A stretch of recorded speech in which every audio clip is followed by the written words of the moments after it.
Today আমি one of the most powerful parenting tools নিয়ে কথা বলবো, সেটা হলো the power of story telling.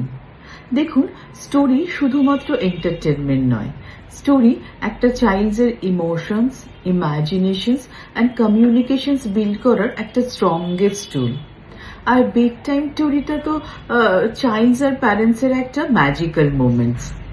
কেননা মেবি চাইল্ডস আপনার হয়তো কোনো অ্যাডভাইস ভুলে যেতে পারে, কিন্তু সে কখনো আপনার বলা স্টোরিটা ভুলবে না।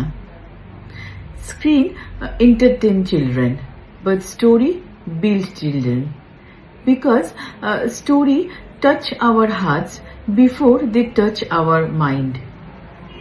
আমরা অনেক সময় অনেক ফ্যাক্ট ভুলে যাই, কিন্তু একটা ইমোশনাল স্টোরি কিন্তু আমরা সহজে ভুলি না।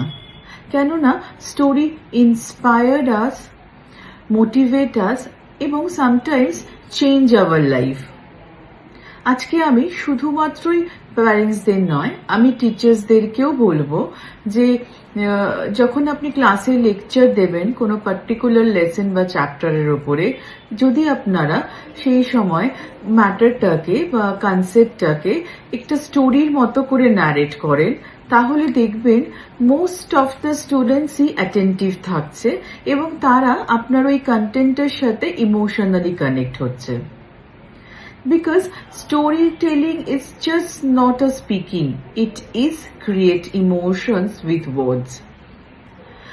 Teacher teach students to story, parents teach stories to build values, and those are good leader story বলে মানুষকে ইনফ্লুয়েন্স করার জন্য। তাহলে আমরা আমাদের এই স্টোরি টেলিং এর পাওয়ারটাকে কখনোই আন্ডার এস্টিমেট করব না।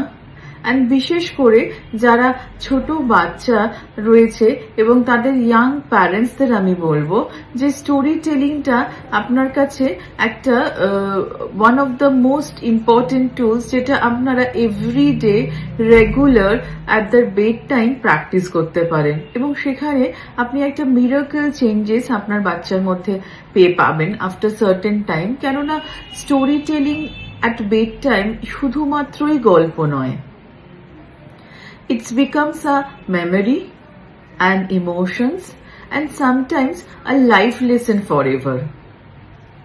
তাই শেয়ার করুন এই ভিডিওটা আরো অনেক প্যারেন্টসদের সাথে যারা এখনো এই স্টোরি টেলিং এর স্কেডিউলটা মেনটেন করছেন না ডেলি। প্লিজ স্টার্ট করুন এবং একটা ম্যাজিক্যাল চেঞ্জেস আপনি আপনার বাচ্চার মধ্যে দেখতে পাবেন।